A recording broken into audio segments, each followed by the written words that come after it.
Magkasintahan sa Colorado na naghiwalay matapos ang mahigit 2 dekadang pagsasama, muling nagkabalikan at nagpakasal. Dating magkasintahan, nagkabalikan after 49 years at muling nagpakasal sa edad na 94 at 89. Ang buong kwento, alamin! Sa Denver, Colorado, USA, nakilala ni Faye Schober ang kaibigan ng kanyang mga kuya na si Robert Wendrick na sa murang edad ay nagsabi na agad na pakakasalan siya nito. Nobyembre naman ng taong 1951 nang totohanin ito ni Robert dahil talagang ang pinakasalan niya si Faye at nagkaroon sila ng mga anak.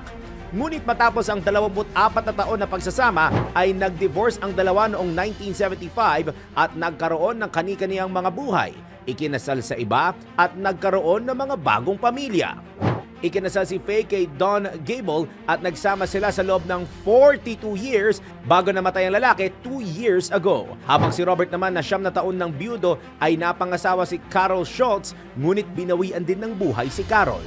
Ngunit matapos maghiwalay sa loob ng 49 na taon, muling natagpuan ni Faye at Robert ang isa't isa at muli ring nagpakasal. Ayon naman sa kanilang bunsong anak na si Carol na siyang nag-asikaso sa ikalawang kasal ng kanyang mga magulang, para raw teenagers ang mga ito na in love pa rin sa isa't isa. Sinabi rin ng newlyweds na ngayon lang sila nagkaroon ng pagkakataon na mag-date dahil busy sila noon sa pagpapalaki sa kanilang mga 4 na anak. Kung kaya naman ngayon ay madalas magbanding ang mga ito gaya ng magpalipas ng oras sa Hollywood Casino Morgantown at paglalaro ng baraha sa bahay.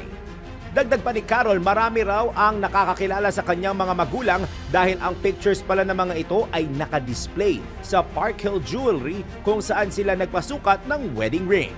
Ikaw, naniniwala ka rin ba na love is sweeter the second time around?